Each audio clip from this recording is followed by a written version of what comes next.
confirmarlo a través de la convocatoria oficial. Hay sesión en diputados el día miércoles. Allí van a estar los piqueteros frente al Congreso. La pregunta es, si tienen para adelante 40 horas de sesión, Pablo, ¿harán una especie de vigilia? Seguramente. Entonces, ¿quedarán hasta el jueves? Seguramente. Convocatoria miércoles 31 de enero a las 10 de la mañana.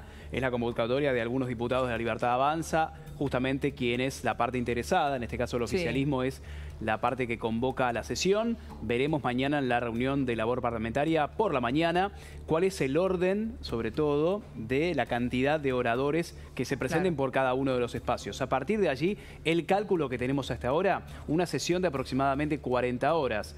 Todo estipula que será hacia fines del jueves y ya la confirmación de grupos de izquierda, el Frente de Izquierda, Partido Obrero, el sector de Eduardo Beliboni confirmando la presencia, una marcha el mismo miércoles a las 10 de la mañana y seguramente con vigilia. ¿Por qué decimos esto? Porque el momento de la votación va a ser recién el día jueves.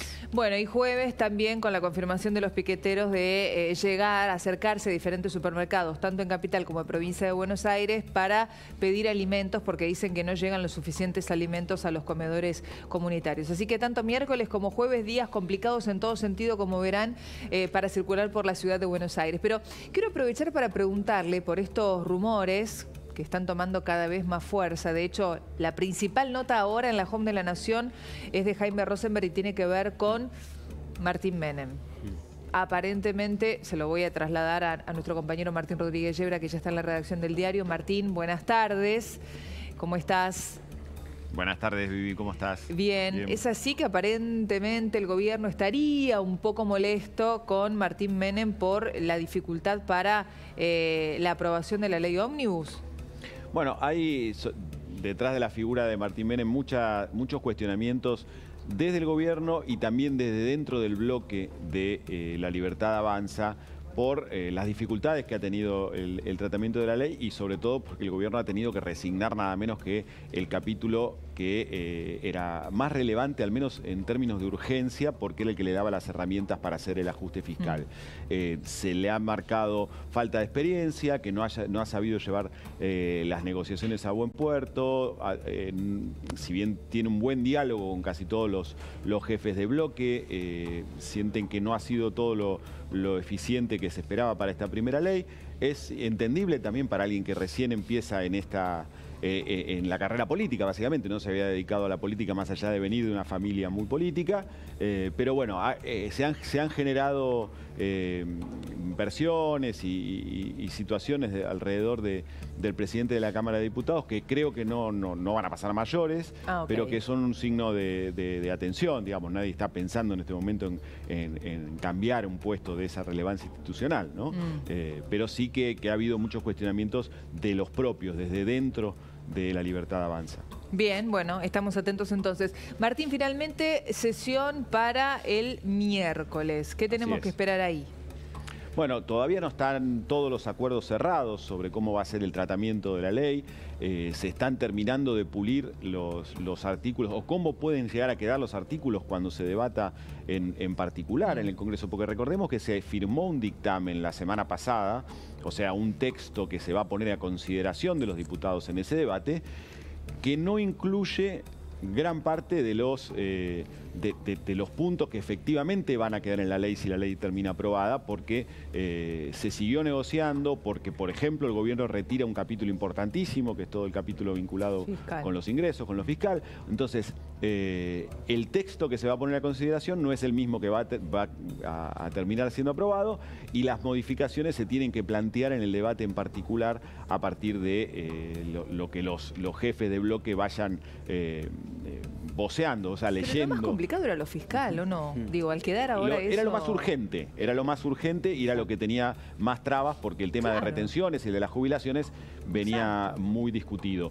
Pero hay otros temas, la ley es inmensa. Si nos atenemos a lo que a esta hora se está discutiendo, estamos hablando de que los 664 artículos originales se están quedando en 386, o sea, más de 250 artículos menos. pero en esos 386, casi 400 artículos, tenés de todo, ¿no? Desde las delegaciones de facultades, privatizaciones, cambios en los códigos penal y civil, infinitas desregulaciones económicas. Entonces hay muchos intereses afectados por esa ley y mucha presión, sobre todo desde las distintas provincias, para tratar de modificar todo lo que se pueda, o en algunos aspectos, ese texto que todavía es una obra en construcción.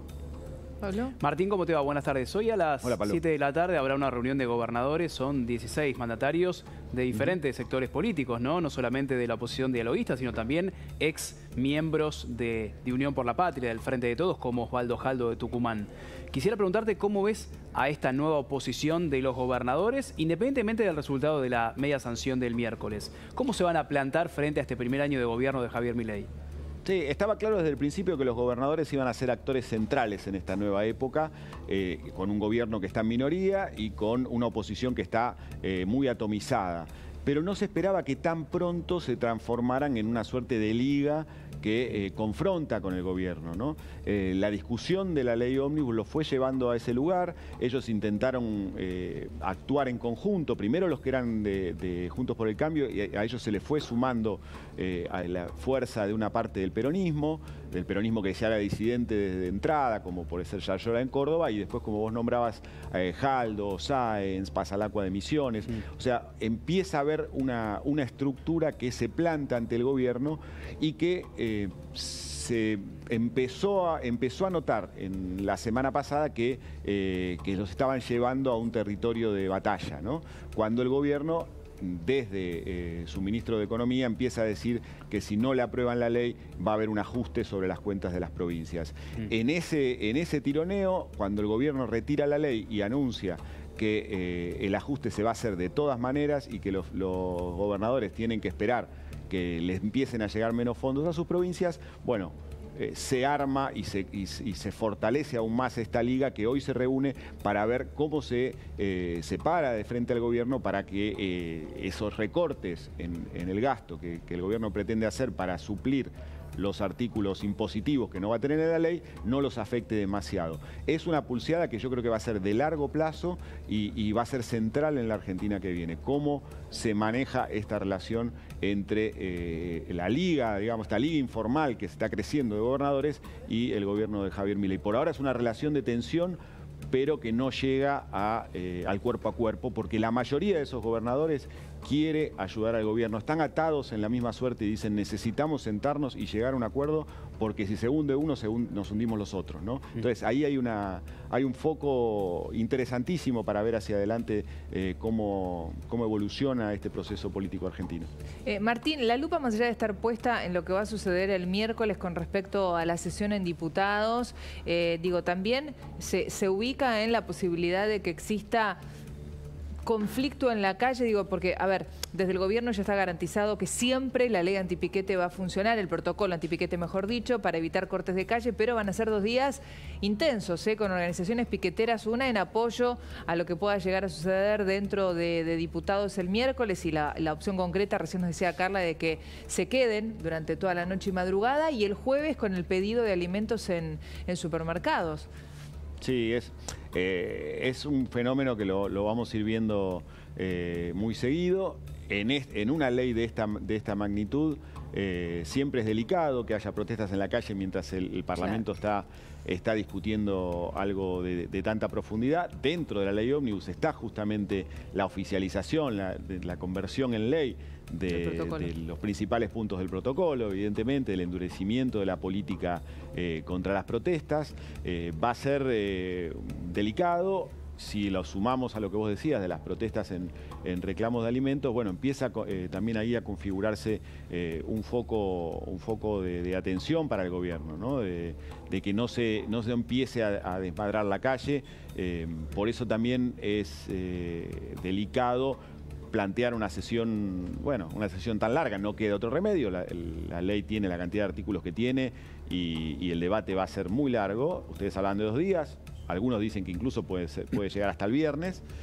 Vamos a ver viernes, más de... Bueno, hay que ver cómo limitan la cantidad de oradores, hay que ver cómo, por ejemplo, cómo se vota. Vos pensás que Si tenés que votar cada uno de esos artículos Sí. por separado, y cada uno de esos artículos por separado tiene su propio debate, porque además hay que incorporar modificaciones, tenés una cantidad de tiempo ya técnica de lo que se tarda en alinear a todos los diputados para apretar los botones, votar. No dan los tiempos más rápido, es imposible. No, es que ese es el problema. Bueno, pero ahí depende, por porque ejemplo, en general vos podés- se puede votar rápido, pero el problema es cuando empiecen a votar en particular cada uno de los Son artículos. 386 artículos. Sí. Claro, vos podés determinar, por ejemplo, una votación por capítulo, por títulos, o sea, podés agrupar una cantidad de artículos en una sola votación, Sí. pero si hay voluntad mayoritaria. Claro. Yo me imagino que va a haber un sector, probablemente el kirchnerismo, Sí. que les va a tratar de imponer la idea de que se voten de manera nominal cada uno de los artículos y que el debate se estire y que le cueste llegar a la aprobación todo lo posible al gobierno.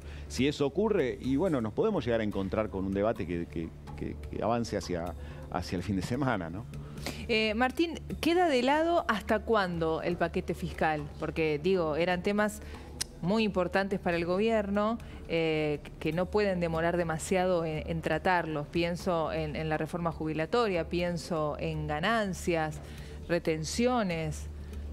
Mirá, la discusión ahora pasa por lo siguiente. Si el gobierno decide abrir una mesa de negociación con las provincias, que es lo más probable, ahí se va a plantear una doble discusión. Por un lado, si se amplían los recortes de fondos, sobre todo los que son las transferencias discrecionales a las provincias, o si los gobernadores aceptan o proponen algún tipo de reforma impositiva que le permita al gobierno compensar esos ingresos. O sea, se va a ir a una negociación para ver, bueno, de todo esto que estaba y ustedes no estaban dispuestos a aprobar, bueno, ¿qué podemos reformular y sí mandar como una nueva ley?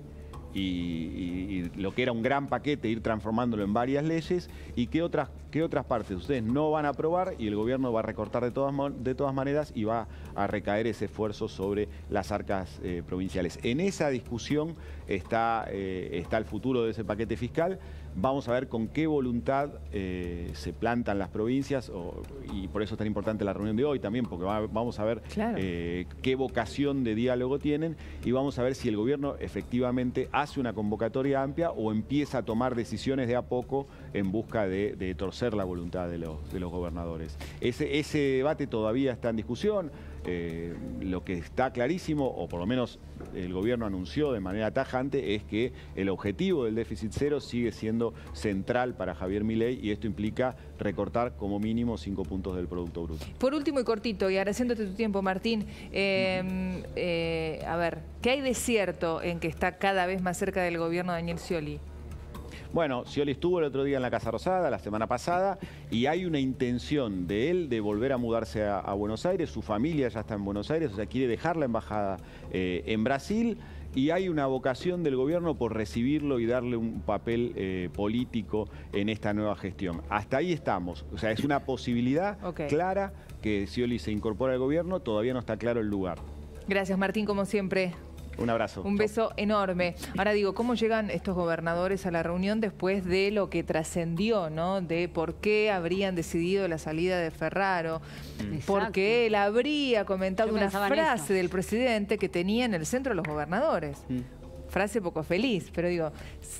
A ver, que nunca lo desmintieron, dicho sea no. paso. No, fue el comunicado fue muy lavado, la salida de Ferraro. Sí, puede ser una excusa. Cuestiones personales. Cuestiones claro, como y que va a ocurrir a futuro, porque algo que ya se había tomado, digamos, la decisión, lo comunican a futuro. No importa, puede ser una excusa, como nos dijo Martín la semana pasada, pero igual. Hay que ver cómo llegan los gobernadores a esa reunión después de eso. Una buena pregunta es, todavía no pasamos los primeros 100 días de gobierno, ¿no? Estos 100 días que tiene de luna de miel cualquier oficialismo. ¿Cómo queda parado el oficialismo, Javier Milei, con su electorado? No digo el 56-57% de la segunda vuelta, digo el de las PASO, el 30%. Sobre todo un Javier Milei más pragmático, más abierto, a pesar que no le guste la palabra negociación. Si de 664 artículos se pasó a 386, es que aquí sí hubo negociación. Están negociando, claro, sin lugar a duda. Bueno, está con nosotros el abogado penalista